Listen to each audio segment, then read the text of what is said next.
I'm Kenneth Moss, the Harriet and Ulrich E. Meyer Professor of Jewish History and Director of the Joyce C. and Jacob Greenberg Center for Jewish Studies.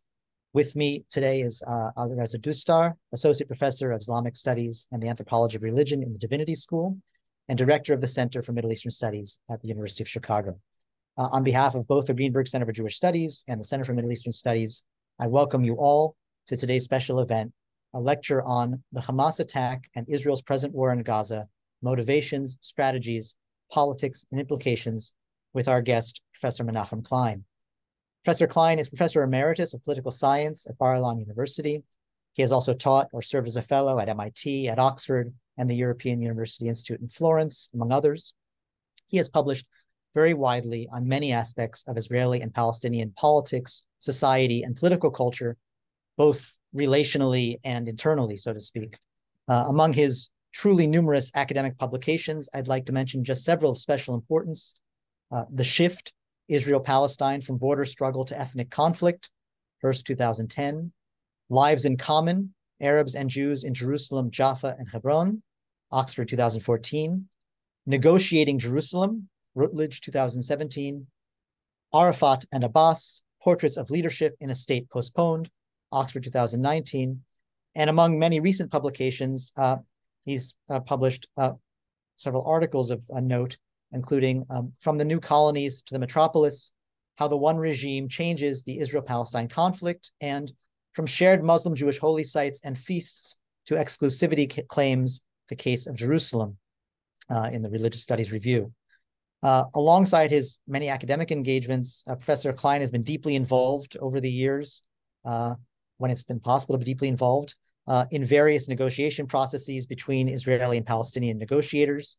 In 2000, he was advisor for Jerusalem Affairs and Israel-PLO final status talks to the Minister of Foreign Affairs in Israel, and a member of an advisory team operating in the office of Prime Minister Ehud Barak. Since '96, he's been active in many unofficial negotiations with Palestinian counterparts. In October 2003, Professor Klein signed, together with prominent Israeli and Palestinian negotiators, the Geneva Agreement, a detailed proposal for a comprehensive Israeli-Palestinian peace accord, and he's written about it since in a number of publications. He offers recent thoughts about the possibilities of, and challenges and horizons of, some sort of peace in his 2023 article, What Do We Do Now?, in the Palestine-Israel Journal, of which I believe he's an editor and maybe also a founder. Some of these have been placed in the emails you got about this, as they're clickable, so you can have access to them to read them. Speaking for the Greenberg Center, I want to add this is the first in a series of events that the Greenberg Center for Jewish Studies will be organizing or helping to organize.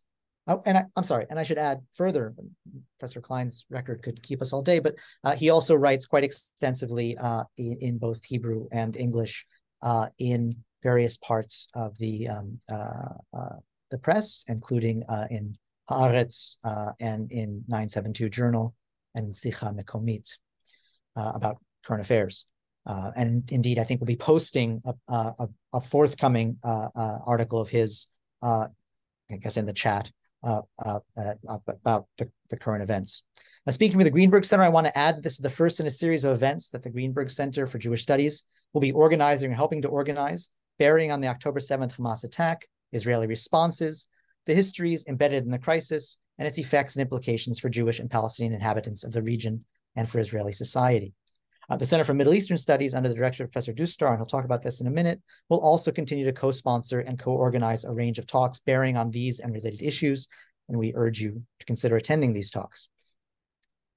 Finally, as director of the Greenberg Center, and here I cannot speak for other directors, including Professor Dustar, of course, I feel the need to say a few words about what this and future special events organized or co-organized by the Greenberg Center can and cannot aim to achieve. I have not the slightest doubt that many people who have come to this lecture are full of grief and rage. I have myself spoken to students who have lost friends and family on October 7th and since. I also do not doubt that many of us have strong political views about what happened, why it happened, and what should happen. Centers at the University of Chicago cannot and do not pronounce on which views one should hold, nor can they or do they suggest that one ought not to be full of grief, angry, or politically engaged. Many individual faculty members who affiliate with centers at the University of Chicago are without question no less aggrieved, no less angry, and no less politically concerned than anyone else We are, as individual faculty, free to express these views, and both Professor Dustar and I have done so elsewhere. As center directors at the University of Chicago, however, it seems to me that what we're charged with is to provide opportunities for the acquisition of essential knowledge and the development of critical insight. That is what we hope to help do today. Dr. Klein will speak for part of the time, and then we'll have a lot of time for questions. Professor Dustar? Yes, thank you, Ken, for that introduction. Thank you for Professor Klein for agreeing to participate and lecture today. I'm grateful to Mike also for the organizational work here. It's nice to see a big crowd. I second everything my colleague Professor Moss said. We are also recording the event, and you'll have access. And if there were others who wish to attend and would like to watch later, that option is there. And one of the reasons that this is helpful for this context is that there was a national walkout announced for precisely this time. And we received some emails from folks who would have liked to attend, but are participating in that walkout.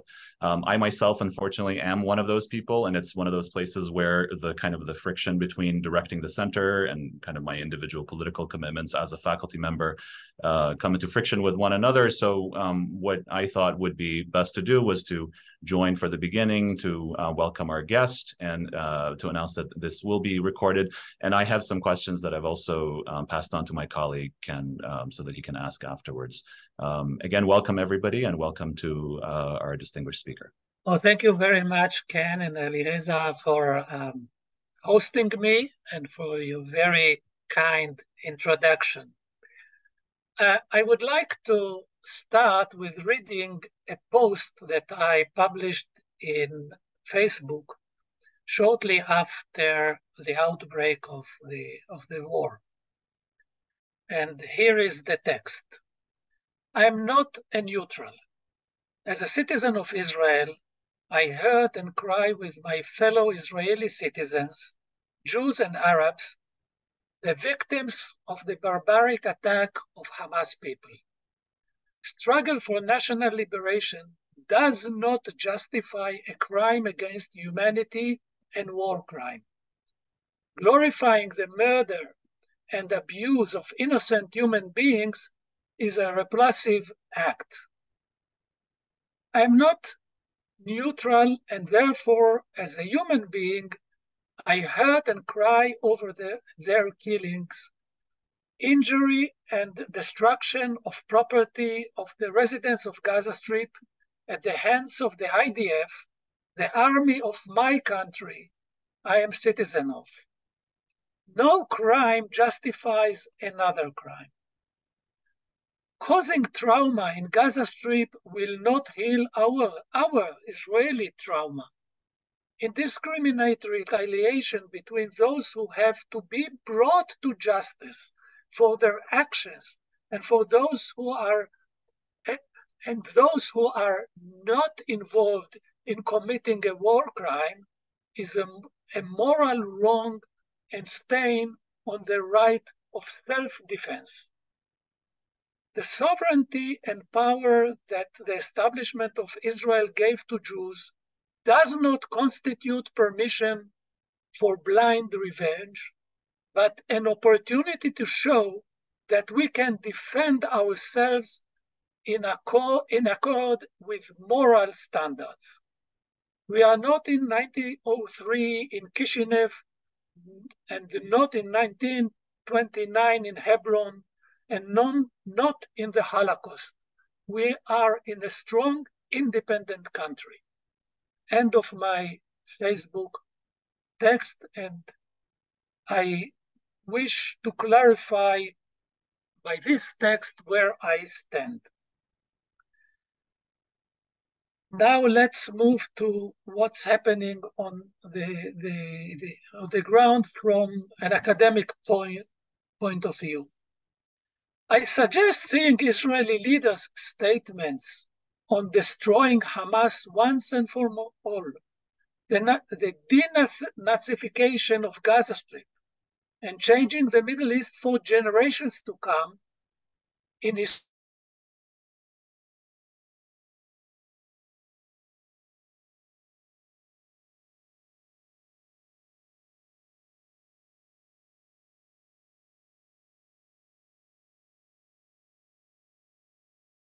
their junior partner in Suez War, aiming to change Egypt's regime and establish a complete pro-Western regional order.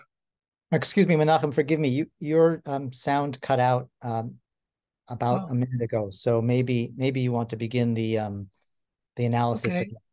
Forgive me. Okay.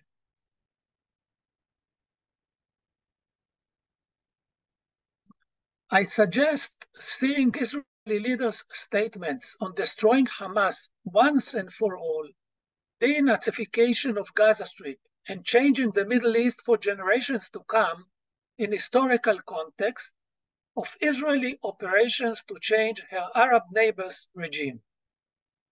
In 1956, Israel joined Britain and France as the junior partner in Suez War, aiming to change Egypt's regime and established a complete pro-Western regional order. The colonial conspiracy failed and became counterproductive for their planners. Unlike in 56, in 82, Israel was the major force in attempting to change Lebanon's regime. Israel cooperated with the Christian Maronite leader Bashir Jumayel, who commanded a strong militia in Lebanon, and both partners wanted to end PLO semi-autonomy in the country and expel maximum 48 Palestinian refugees. Israel occupied Lebanon up to its capital Beirut and imposed on the weak parliament to elect Bashir Jumayel as president. But the Syrians that wished to protect its stronghold in Lebanon assassinated Bashir. The hope that under Bashir, Lebanon will sign a peace agreement with Israel and expel the Palestinians to Jordan, where they will terminate the Hashemite kingdom and build their own state, faded away. The 82 war shows, first, that the Palestinian national movement led by the PLO became Israel's principal concern. Second, that for a while, Israel entertained with the idea to push the Palestinians to an alternative homeland. Watan Badil. Revealed impossible, Israel changed courses from alternative Palestinian homeland to alternative leadership. Indeed, Israel's search for such a leadership started in the late 70s after a decade of rejecting veteran West Bank leaders' requests to expand their autonomy from unconnected municipalities to a regional entity. Israel preferred to stick to the unachievable Jordanian option. When the pro-PLO candidates won the occupied territories municipal elections in 76, Israel applied to the rural sector.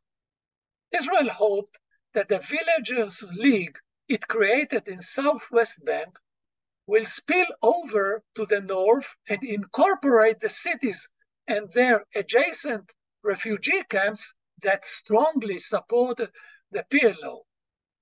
This was a short-lived illusion based on wrong reading of West Bank socio-political development.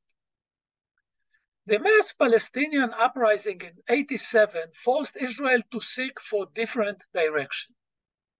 Israel agreed that West Bank and Gaza Strip leaders, not the PLO, will represent the Palestinians in 1991 Madrid Peace Conference. Israel hoped to divide the PLO establishment located outside Palestine from its people inside.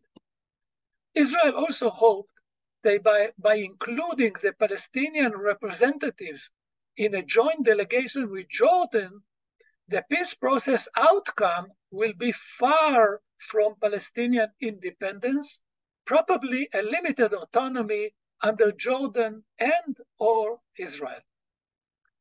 The idea of seeing occupied territories leaders as Israel's sole peace process partner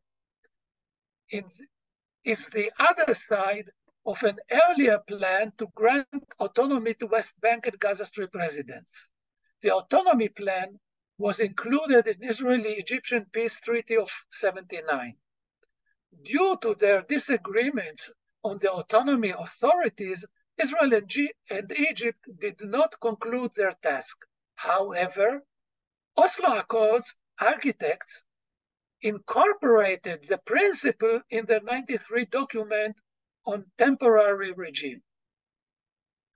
It's worth noting that contrary to the common perception, Oslo Agreement was not a peace treaty, but rather an interim agreement on autonomy. Marketing it as a peace agreement raised expectations and encouraged peace opponents to sabotage the process. In addition, Israel and the Palestinian Authority appeased opposition groups in ways that endowed mutual trust and put obstacles on Oslo road to peace. The end of Camp David summit with no agreement and the outbreak of the Second Intifada in 2000 terminated Oslo-style autonomy. Instead, Israel introduced a new control method. In 2002, Israel reoccupied the West Bank, and in 2005, when Mahmoud Abbas replaced Arafat, Israel approved the Palestinian Authority restoration, conditioned it operates under Israeli control as its subcontractor, rather than independent state-building agent. With massive settlement expansion in the West Bank since '93, the wall that Israel built in 2005 that cuts Palestinian areas, and the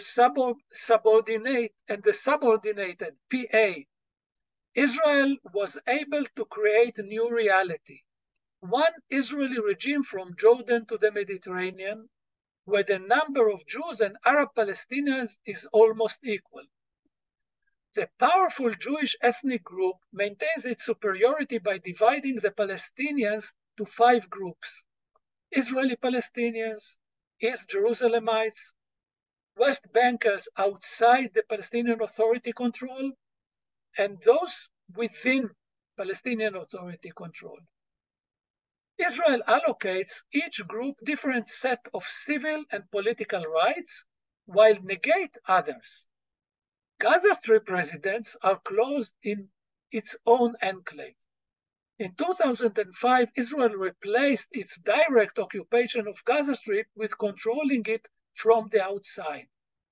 Following Hamas victory in Palestinian Authority Legislative Council elections in 2006 and its forcefully taking control over Gaza Strip in 2007, Israel sieged the Strip. Preferring annexed settlement regions, if not all 67 areas over democracy, the one-state reality with Jewish superiority became necessary tool for the right-wing governments. Israel invested much effort to keep Mahmoud Abbas' collaborative regime in place, including maintaining Hamas-Fatah division and preventing general elections in 21. To discipline Hamas, Israel mixed 2 tools: letting Qatari financial aid enter into Gaza Strip knowing it will help Hamas to stay in power, with implementing periodical army raids to limit its physical capabilities and political power. 2 international policies helped Israel maintain its one regime. First, West countries lost hope and interest solving the Israeli-Palestinian conflict, in particular following the Ukrainian war. Second, several Arab countries in the periphery of the conflict, the Emirates, Morocco, Sudan, signed normalization agreement with Israel. Israel claimed that succeeded replacing conflict resolution policy with alternative strategy, shrinking the Arab-Israeli conflict and bypassing the Palestinian issue with normalization agreement with the periphery. The international community message to Israelis and Palestinians was, the conflict is your problem within the one-state reality, not an international policy issue. This message to their message to the Palestinians was, you are alone. When Israel came close to its greatest political achievement, normalization with Saudi Arabia, its policy collapsed with Hamas' barbaric attack on Israeli civilians, mass demonstrations in Western cities against Israel's brutal retaliation and bombardment that killed thousands of innocent civilians, and Western leaders fear that the local conflict might spread out to a regional conflict, if not a world war. This is a growing awareness. There is a growing awareness among international community that they should re-engage themselves in solving the conflict, or at least shrinking the war or reaching a ceasefire. Israeli war plan aims to destroy Hamas totally and impose on Gaza Strip direct or by proxy Israeli order. In other words, to end Gaza Strip autonomy and establish their local version of the West Bank order. I doubt if both goals are achievable. Thank you, and now the floor is yours to Q&A. I will invite everyone to send their questions in the chat.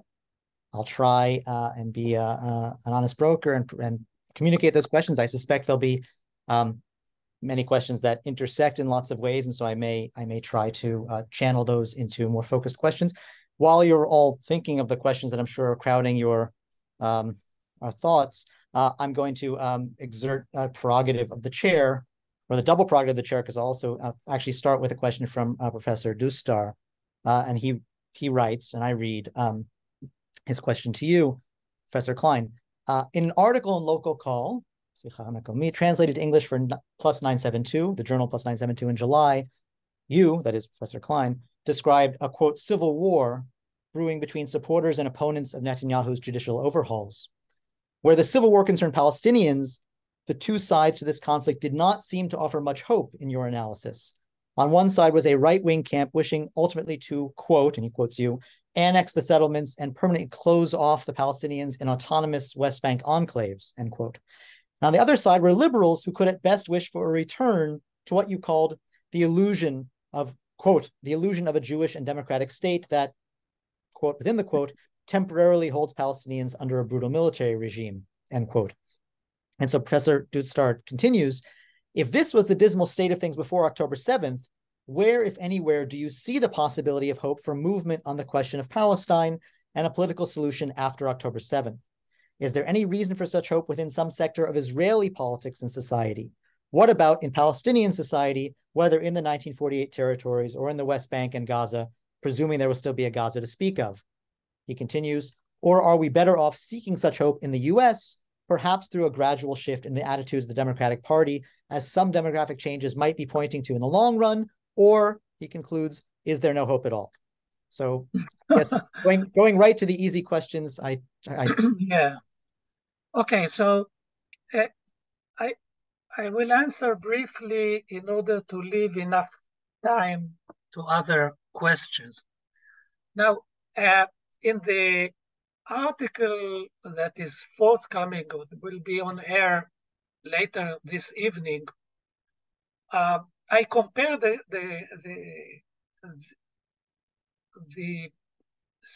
what I call civil war, or the debate inside Israeli society between left and right wing, to what happened after Lebanon, when there were many demonstrations during the last stage of 82 war, calling for ceasefire and pulling out from Lebanon.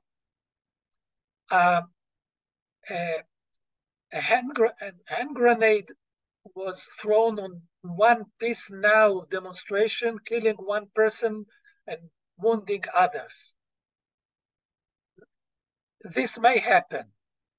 The hardcore of the right-wing government may react brutally, violently against mass demonstrations, calling Netanyahu to resign, and or not only Netanyahu, also Minister of Defense and the army. While the Israeli soldiers are stay inside Gaza Strip still. This may happen once the ceasefire achieved and the call for Netanyahu to say, I'm responsible, I resign, will be put on the table. Now, regarding the best way out from where we are is first to achieve ceasefire, including the ceasefire will include a prisoners exchange deal. And then both Israelis and Palestinians should go for elections. We need to elect new leadership, new coalition. The Palestinians must, or it would be better for them to go for elections. Actually, the Palestinian legislative and presidential elections were on the table, agreed between Hamas and Fatah in spring 21. Israel and the United States prevented the implementation of the agreement. Hamas agreed for then to run for elections within Oslo Agreement parameters, and when Israel opposed that Jerusalemites will participate in legislative council and presidential elections and vote for there, as Oslo permit them, Hamas' attitude was, we can bypass the Israeli opposition. Go ahead, Mr. Mahmoud Abbas. Mahmoud Abbas then postponed the elections under heavy Israeli pressure. So the scenario for Palestinian general elections and presidential elections is in place. I assume that international committee or a body will take over Gaza Strip restoration from Hamas regime, and the international community can set the conditions that will prevent Hamas leaders to run in the elections. However, it is an unachievable goal to destroy Hamas completely. It's impossible. And Hamas is not only a terrorist organization, it is an administration, it is a method of thinking on state and religion, and most of all, the call to let Palestinian refugees return to Israel. And the 48 refugees issue is an issue that cannot be put aside and say, no way to talk about, or continue turning our eyes from the issue. The issue must be dealt with within the permanent status agreement between Israelis and Palestinians. But resuming peace process can be done only after Israeli and Palestinian elections parallelly. Let me, we're receiving many questions. I'm sorry, I'm trying to process them. I think, all of the questions in some sense, well, many of the questions are asking about a particular set of actors in this situation. And maybe I will return to them individually when I can, but maybe I will try and find a kind of more general framing, at least as a way into some questions that I think are at the heart of any of these questions. For the questions, what are the relationships between sort of society or societies, Jewish, Palestinian, the various kinds of sub-societies and communities within them, on the one hand, and those who might think of, in the first instance, as the actors who are in the driver's seat of political activity and violence, whether that be Hamas, the Israeli government, the Israeli state, the government, and the military, right? So I guess, and there's also been a lot of talk, and many of the questions seem to be concerned with this as well, about whether there's any sort of, now the term I guess is that's back in vogue, is any kind of paradigm shift, not only amongst policymakers, but let's say within Israeli/Israeli Jewish and Palestinian in its multiple forms society. And obviously, to prognosticate on such incredibly complicated questions as sort of political culture and political imagination in this context is very hard to do. Some of the granular detail that various questions have seized on might point to things that look different than they looked before October 7th. You mentioned the mass mobilization of Israeli/Israeli, primarily Israeli Jewish, left-leaning secular civil society in relation to a government that it remains clearly very unhappy about. You mentioned questions about how much space or light there is between what the Israeli military or security establishment is thinking and what the government of Netanyahu and people around him is thinking. In your writing, you've talked quite a lot about the role being played by the Israeli settler and national religious movement in really reshaping, increasingly hegemonic ways, the terms by which Jewish-Palestinian relations in all senses are playing out, and also the terms of Jewish political culture and rule in Israel and Palestine. So has anything, and we know that on the one hand, large parts of the Israeli Jewish society seem very, very committed to or supportive of a robust attack against Hamas, but they also seem strongly in support of or concerned with the hostages.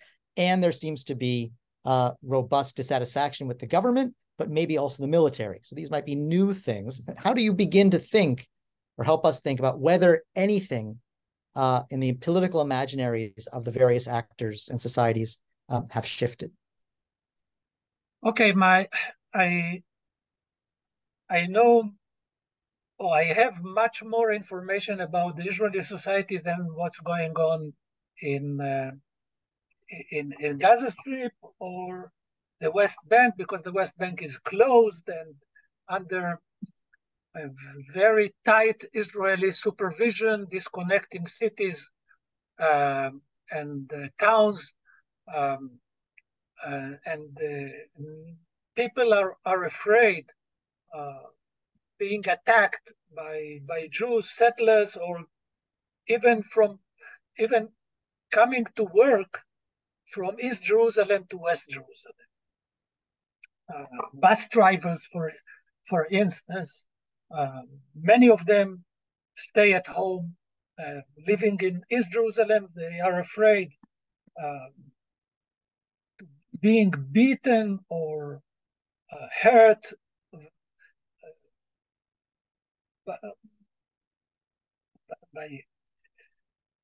by aggressive sentences from Jews. Now, the Jewish society is suffers from collective trauma. The attack, the Hamas barbaric attack, created a collective trauma. The voices to take revenge are very sincere.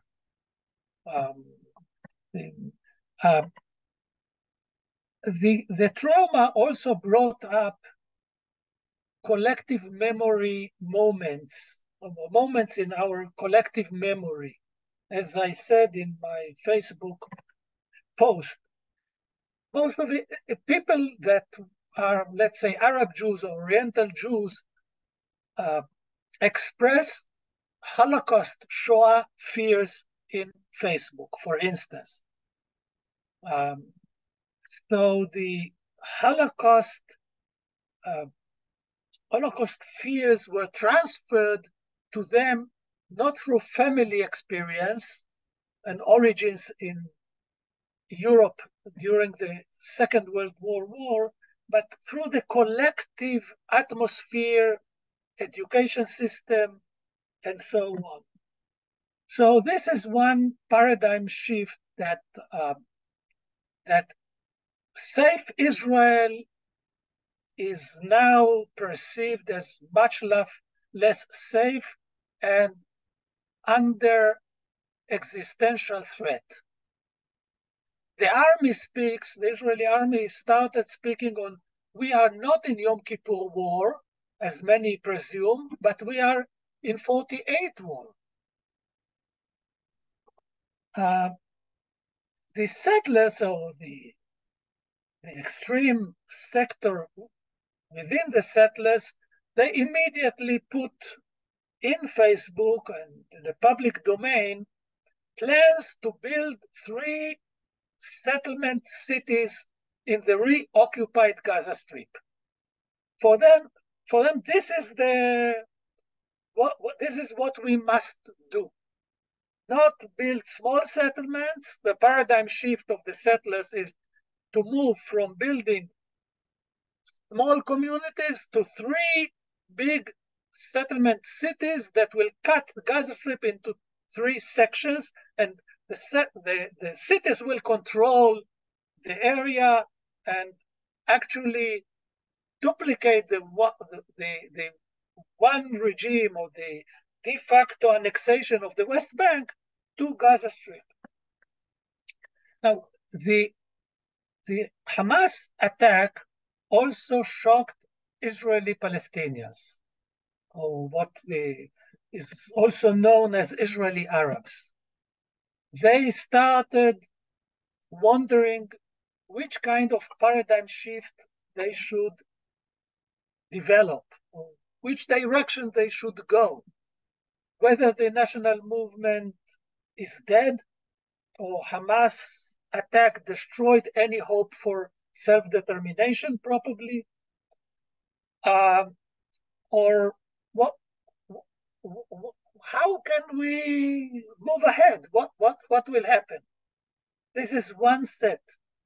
On the other hand, social media, I saw that the extremist Islamic movement in Israel, the northern wing of the Islamic movement in Israel leader, Sheikh Raed Saleh, recorded a video in Arabic to his people condemning Hamas' barbaric attack on civilians.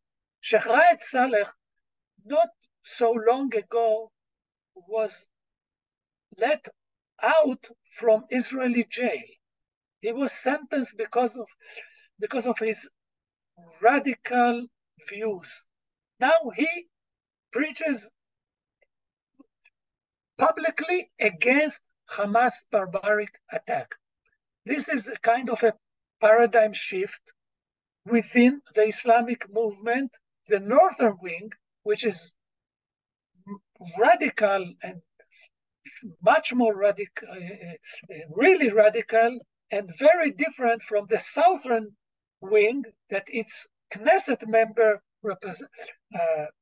Mansour Abbas, participated in a right-wing coalition for the first time.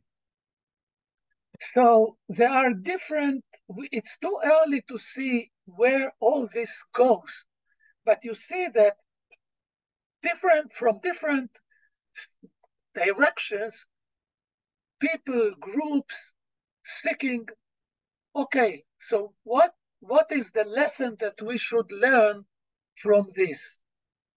Okay, the security sector proposal, and this is included in the IDF war plans for the day after reoccupying Gaza Strip is to build a security zone that resembles what Israel made in Lebanon.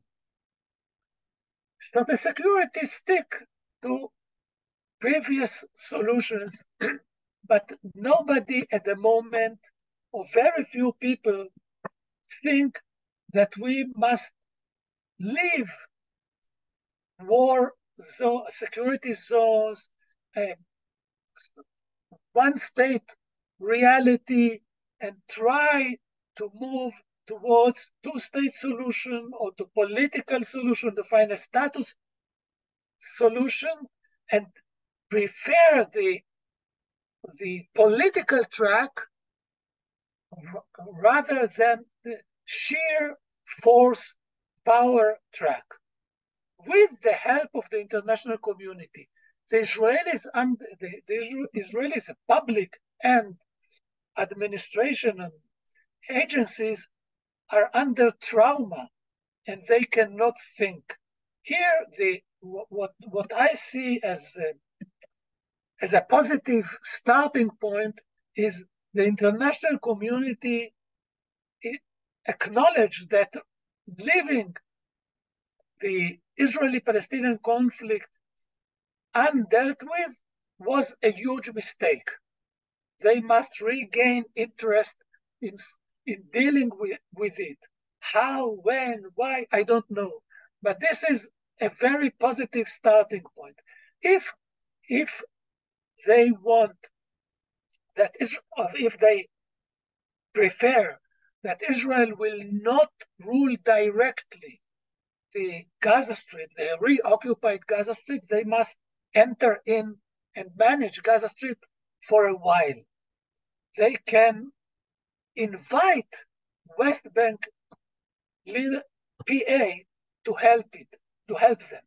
However, the current PA is too weak, too corrupted, too hated by its own people. Only after new elections, the new PA will be capable and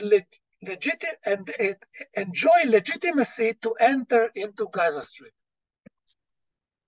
So I think there are a number of kinds of questions forming. I think many will want to bring us further into what you just spoke about and push more deeply. Some are going to ask you, quite frankly, for your opinion and your advice in various ways. But there's another set of questions that I want to get at, which have to do with international actors, other actors. So my colleague Aaron Jakes asks, the public position of the Biden administration since October 7th, in both rhetoric and publicly visible actions, has been a strong and consistent endorsement of the Israeli government's now weeks-long military campaign in Gaza. Various U.S. news outlets, and I would add to that other news outlets as well, French, Israeli, the ones I've been looking at, have suggested the rationale behind this approach, sometimes termed the, quote, bear hug, has been a claim that only by voicing unqualified public support for Netanyahu's government is the Biden administration able to exercise influence and encourage restraint behind the scenes. One clear consequence of this approach, he continues, has been a rising tide of popular outrage at the U.S. government's position, abroad, I would say, perhaps here too. To the extent that the U.S. approach can be explained on this strategic basis, rather than as ideological affinity with the Israeli government, how effective do you think it is likely to be in influencing the trajectory of the Israeli government's war aims? What about alternative approaches? And I'll just throw in to this question, others have asked, where is Iran in all of this? Where is Hezbollah? Where is the possibility of an Israeli-Hezbollah war? So I think those other kinds of international, others have asked about other signatories to the Abraham Accords, that is other Arab states not aligned with the Iranian. So a variety of questions asking about both particularly the U.S.'s role and these other kinds of actors. Okay, my reading U.S. attitude and diplomacy is that publicly the United States endorse Israel, hug Israel, say to the Israelis, you have the right to defend yourself, etc., but do it according to the international law. So this is kind of hugging the wounded nation, expressing emotions. Indoor meeting, as Tom Friedman put it very clearly in New York Times twice at least, the administration was very, very clear in its message to the Israeli War Cabinet. And what's coming out is strong American advice to the Israelis to be very, very careful. Israel cannot disregard the American good advice or caring advice. It will be a huge mistake if Israel disregards what United States say. And see, let's take the meeting of Anthony Blinken with the Israeli War Cabinet in Tel Aviv. Blinken participated in a meeting lasted 7 hours, not half an hour, not an hour, 7 hours. This is unprecedented. The details were discussed. Blinken learned firsthand and expressed the American experience in Iraq war to the Israeli generals and the chief of staff and the war cabinet. Only after the meeting, only after 7 hours, Blinken came out and declared Biden will come and visit.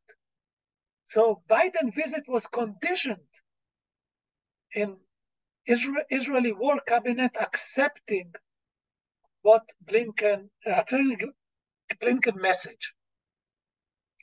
So Israel cannot disregard, and I think that it will influence, it already influences Israeli war plans. The American administration also prevented Israel from striking Hezbollah before entering Gaza Strip. We have to take this also into account. Hezbollah and Israel are very, very cautious up to now not to escalate their border conflict and war of attrition in the northern front. I hope that no miscalculation happens and we will not slide, or Israel will not slide towards opening another front in the north. Definitely it is against American interest. Iran role here, I think, is advising Hamas and Hezbollah, supporting verbally, politically. I don't think that Hamas is Iranian proxy. I don't think that Hamas struggle is the long.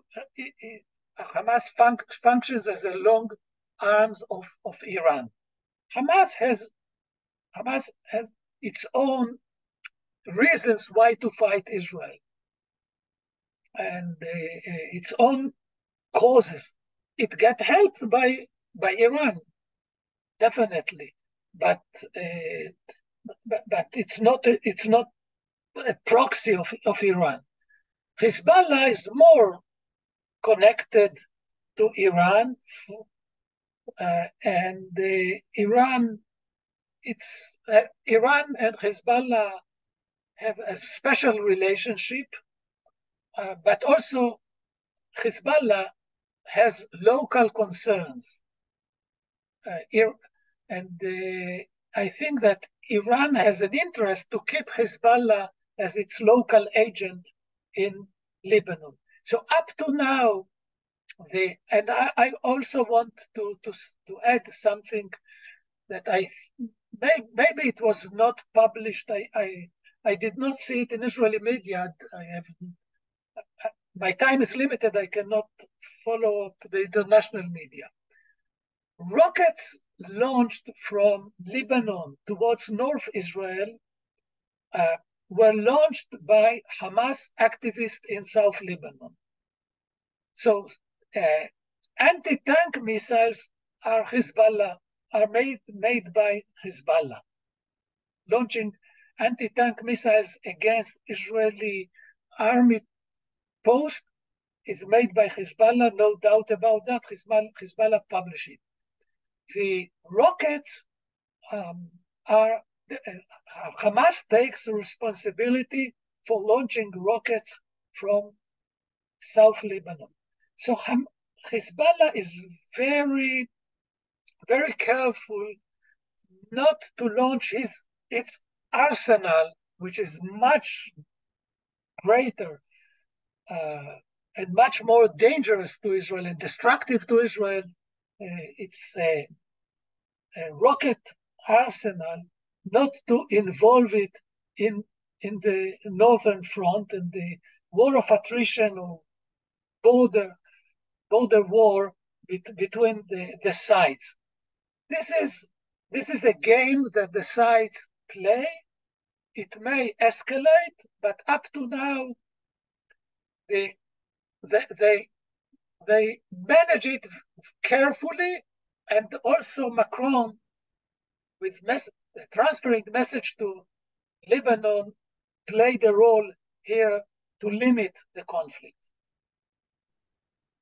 There are a broad range of questions that ask you to dig in further to the let's say the intentions and the maybe some would say the kind of the core ideologies and visions of various actors. I mean, other questions that actually ask you to consider to what degree those are really driving the car and to what degree other factors are playing out as well, right? Because of what people want, their political imagination may not be in fact what they can or are doing, but that's an empirical question. So some questions ask you to say more about whether they're, I think it'd be fair to say they're sort of asking about what those questions at least see as the sort of hegemonic political sensibility, certainly of the Israeli right and the sort of center that Netanyahu seems to have gathered around himself as in sort of securitist terms, that there is, that there really is no interest in that, at least that part of the society or polity, in any kind of real dealings with the Palestinians or recognition thereof. Others ask essentially what, one asks your advice to the Israeli left. I mean, which you might want to answer that. You might also sort of objectify that to sort of ask what kinds of political imagination might the Israeli left, or maybe certain parts of it, maybe the Jewish part of it, maybe the part that does somehow pull together Israeli Jews and Israeli Palestinians. What sorts of thinking do you, or what is the prospect for their ideology and their political imaginary? Others ask something like how you would understand the role of ideology in Hamas's attack and what their intentions were, what they thought was going to happen, etc. So, I mean, I don't quite know how to, I invite you to think, if you will, about some of the most important things we should know about the political imagination and horizons and ideology of various actors, and to tell us, which in some ways, of course, you have been, to what degree those ideologies and intentions are can further shape the conflict or determine its course, and to what degree other kinds of factors, like perhaps international community just deciding it has to get involved, might blunt or reorient those various kinds of ideologies. First of all, let me say that Hamas is not ISIS. There are many differences between them, although Hamas methods resemble ISIS methods, murderous, barbarian methods. Hamas is different. Or let me use another analogy. The very fact that during World War II, Nazi Germany bombarded London, and the RAF bombarded German cities does not put them on the same level. There are two different political entities, organizations, ideologies, and so on. So the very fact that one actor uses a method does not make him the same as the others. Now, the ideology played a role, most probably in Hamas, preparing the Hamas attack, but also the anger, much anger on Israel, hatred towards the state of Israel, towards its citizens, but also frustration, I assume so.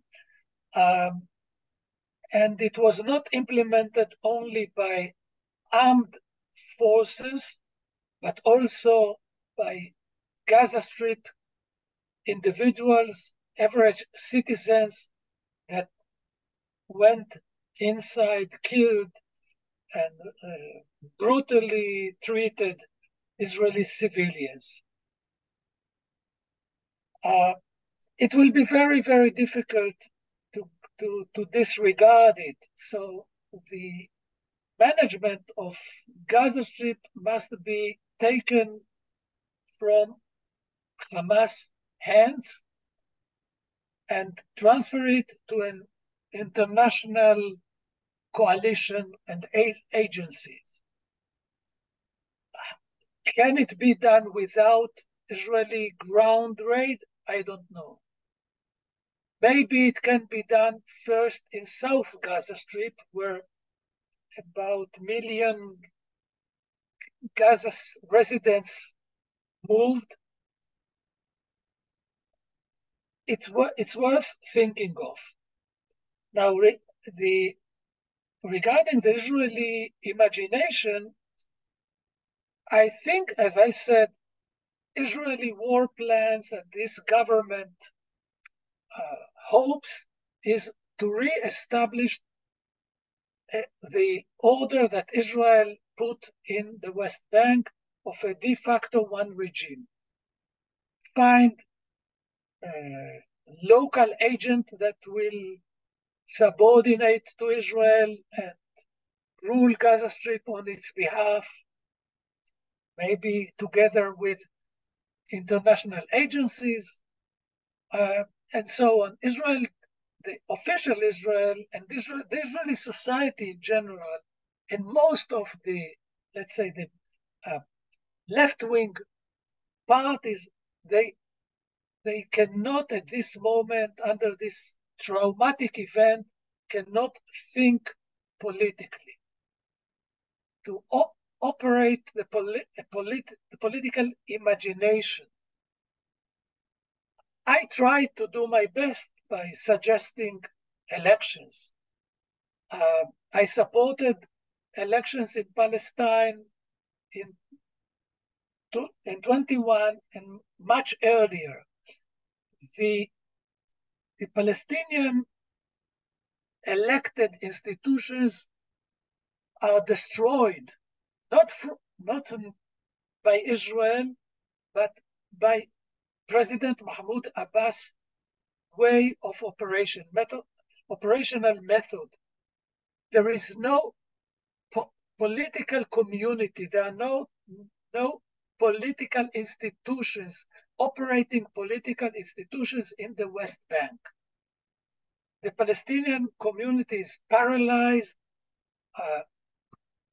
afraid, and Abbas rules by presidential decrees and very tough security forces over his own people in the West Bank.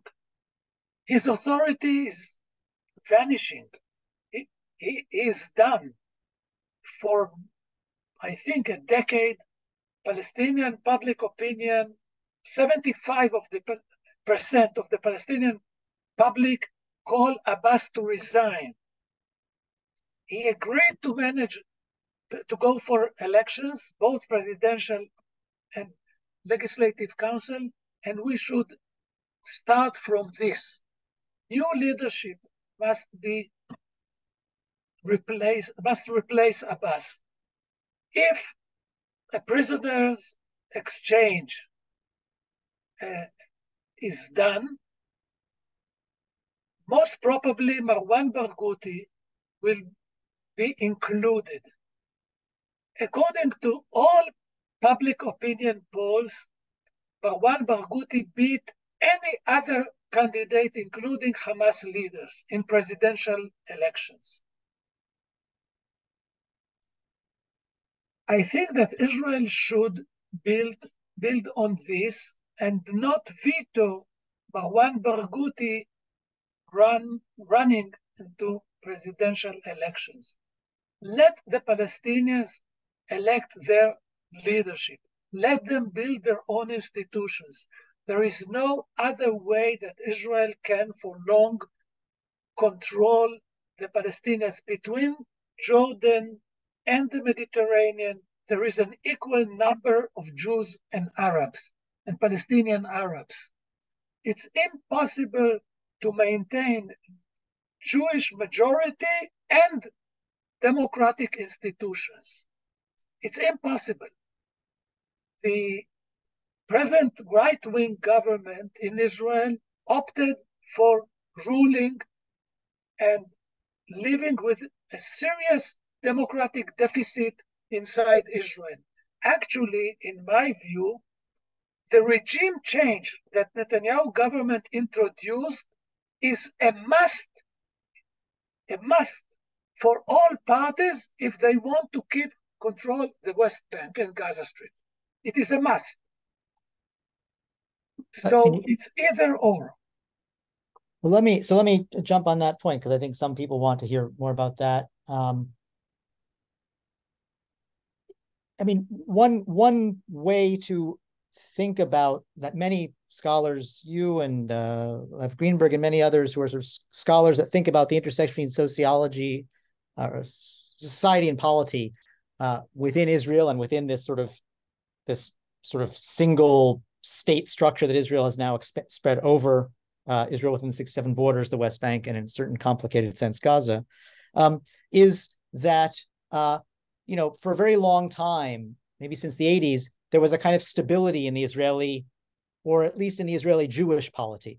There was a large but declining center left, right, which broadly speaking, whatever we think of its ideology, thought it was committed to a peace process, some kind of two-state idea. There was a large and expanding right, which drew a lot of its energy from a very intense religious nationalist version of Zionism.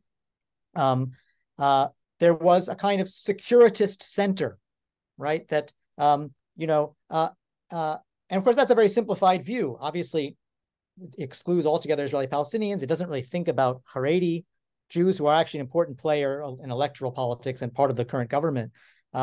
It doesn't think about Ashkenazi and Mizrahi tensions and other kinds of sedimented ethnic and class and discriminatory products of discrimination tensions within Israeli Jewish society that also have electoral significance. But okay, so we had this sort of, three sorts of Jewish voters.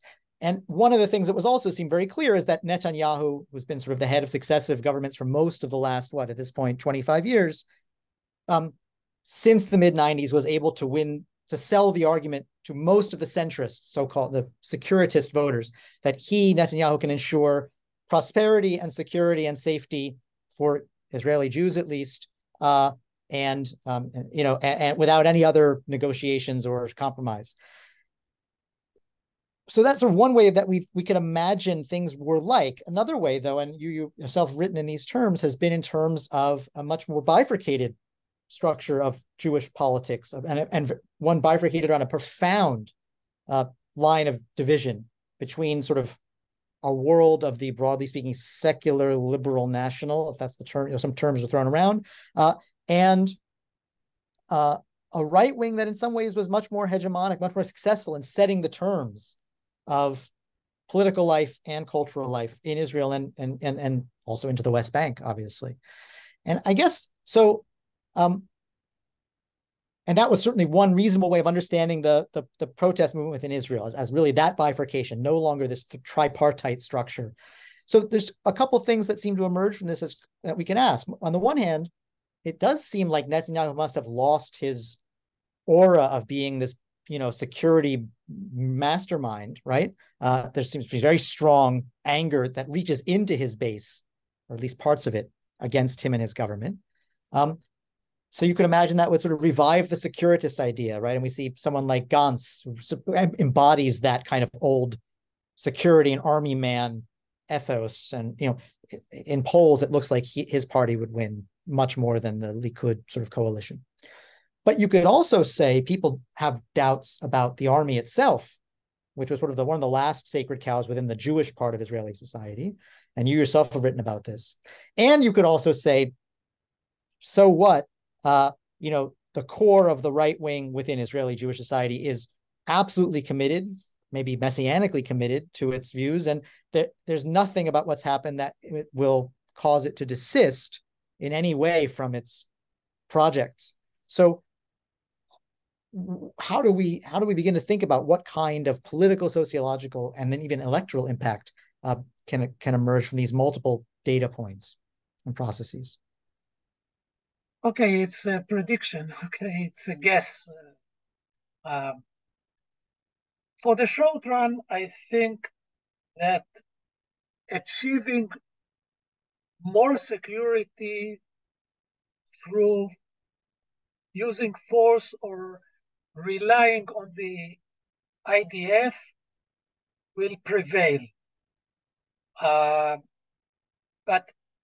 the mission of the Israeli left wing in the international community is to build increasing trust in political solutions. Now, I remember what happened. I was old enough in 73 war. I remember the insecurity feelings and the existential threat that we suffered, we imagined. It was not real, but we imagined in 73 war, and the security establishment resisting Menachem Begin moves with Egypt, withdrawal, evacuating army bases, and so on. Only with the help of Ezra Weizmann, who was the Minister of Defense, and the Americans, they succeeded to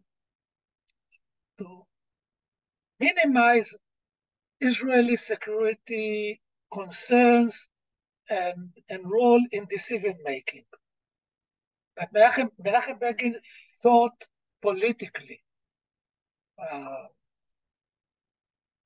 And President Carter, of course, and Sadat, of course. So the role, and also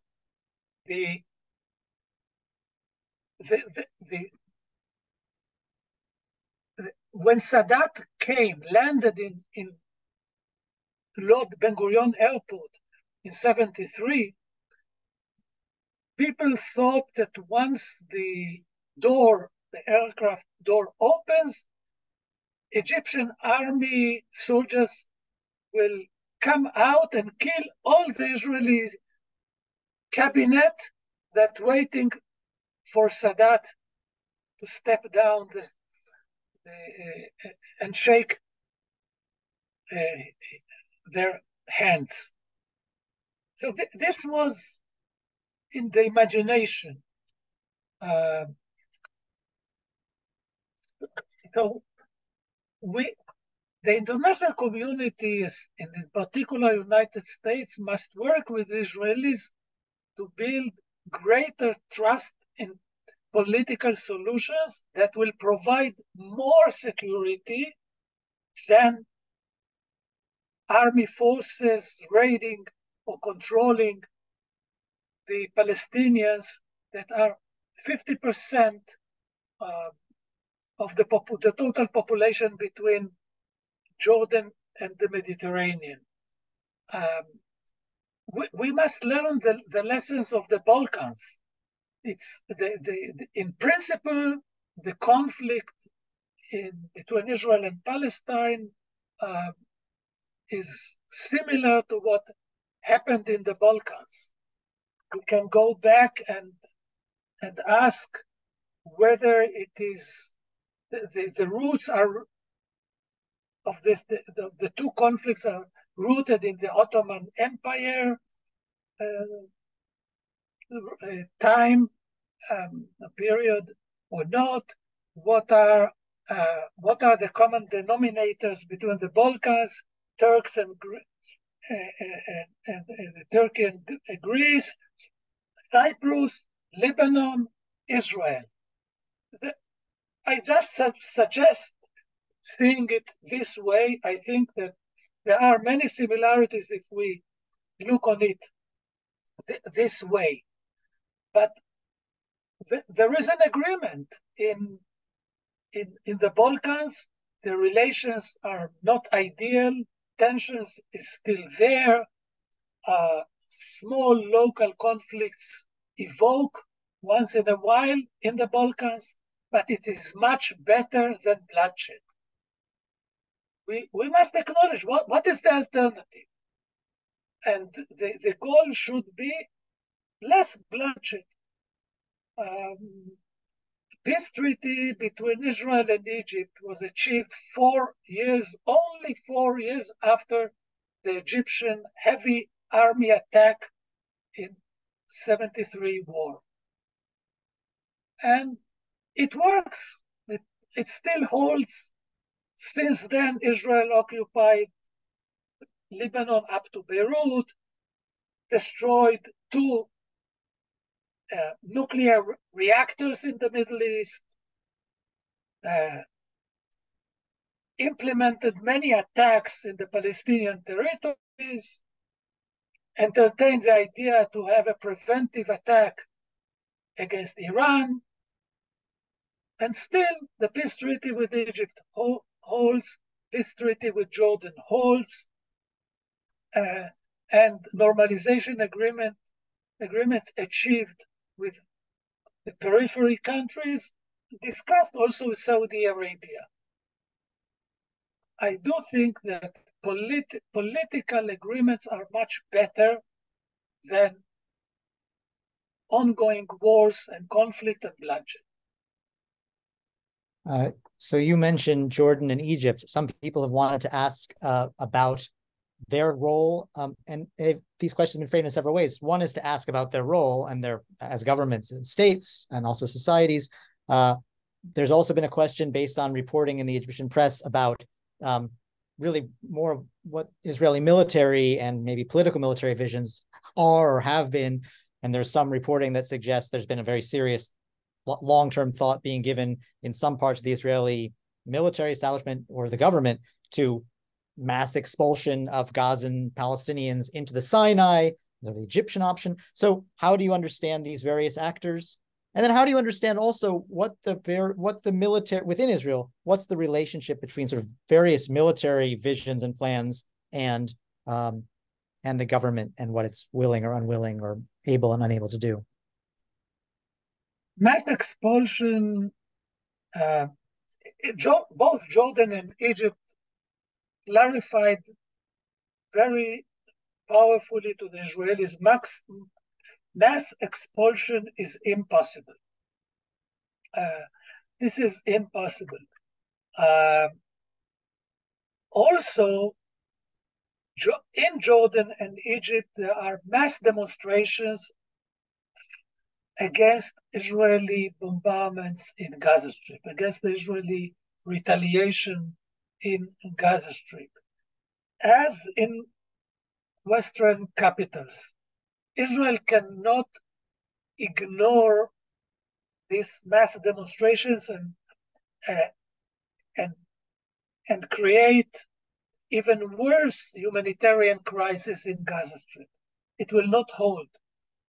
In my view, if Israel enters into Gaza Strip, boots on the ground, and it will not end within few days, international pressure on Israel to stop will be enormous, will be very, very massive. And Israel will be forced to live without achieving its goals. Therefore, it's much better not to let the army enter into Gaza Strip land, in my analysis. But the Israelis hardly see what's going on outside Israel. They are in grief, trauma. They look inside, and very few looks outside and see what happens, even in United States campuses, even in New York or DC or in California, or hundreds of thousands in London, in Paris, protesting against Israel. No political leader in a Western capital can ignore it, or in any Arab country. So the pressure on Egypt, Jordan, international leaders is to restrain Israel.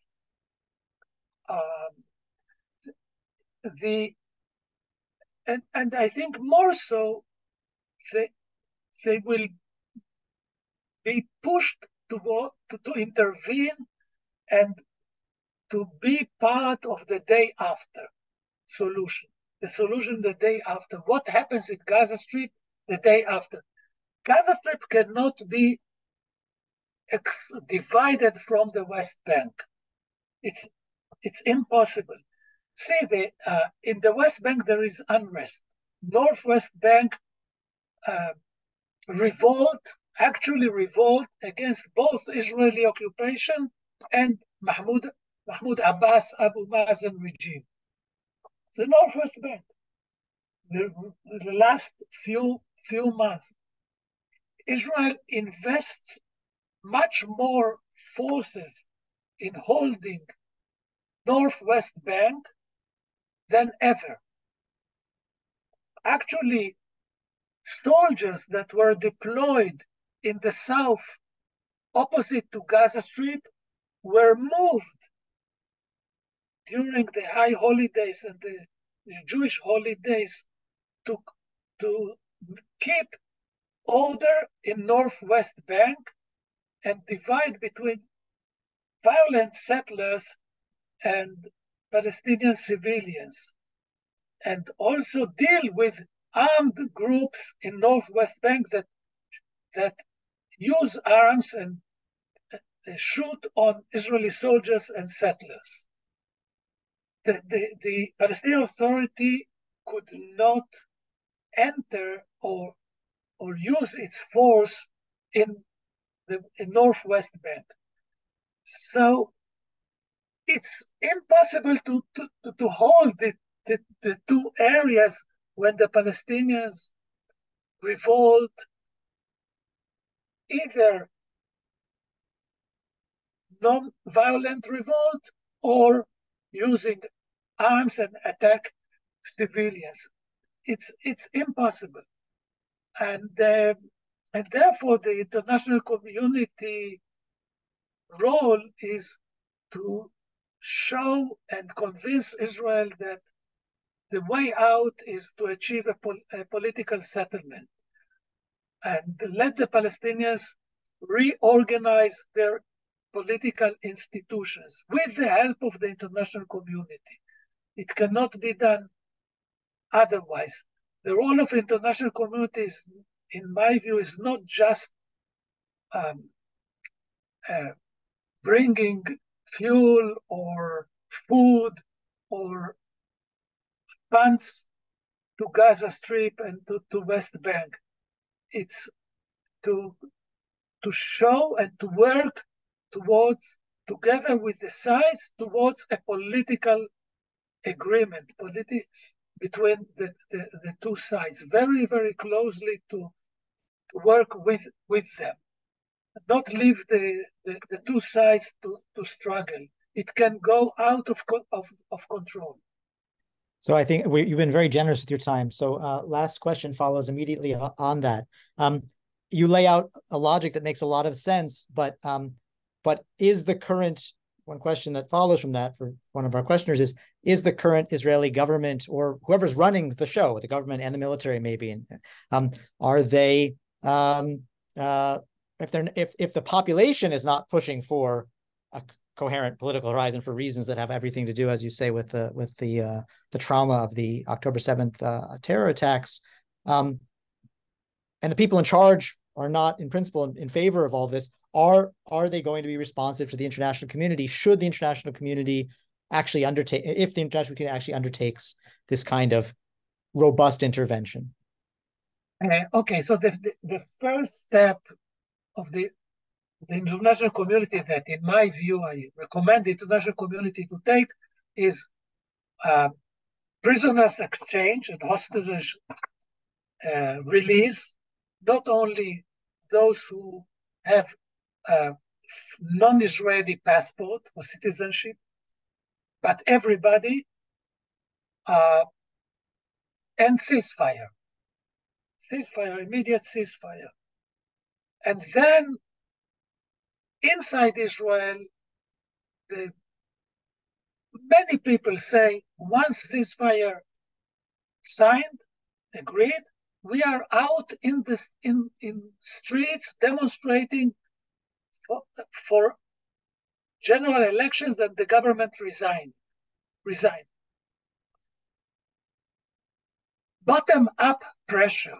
It will be immediately in the streets. Already there are few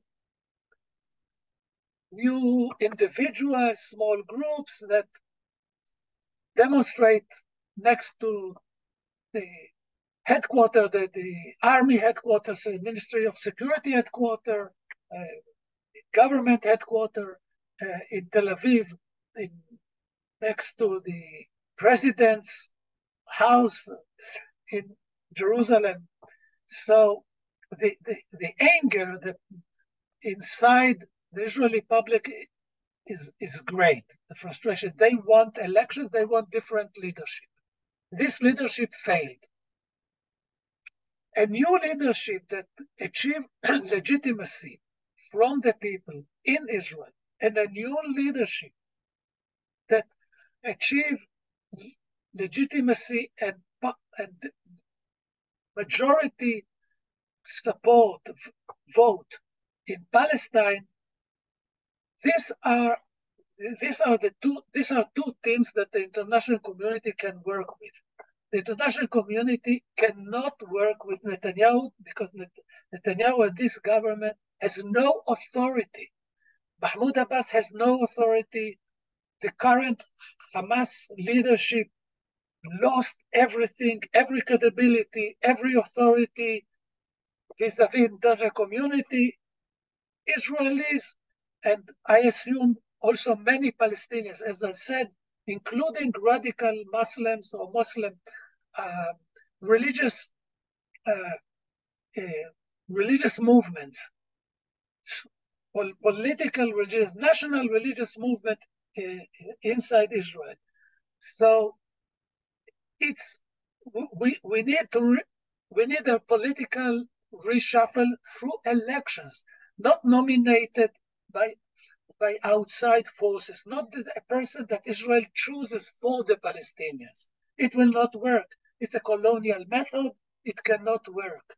We must start walking in a different road, leading towards a political agreement that is much better than bloodshed. I must say also one, as I said in my presentation, Oslo Agreement was not a peace treaty. We must start the political solution or the framework, the political framework, not with interim agreement, but with final status principles. We must start with the final status principles and roll back how we achieve it.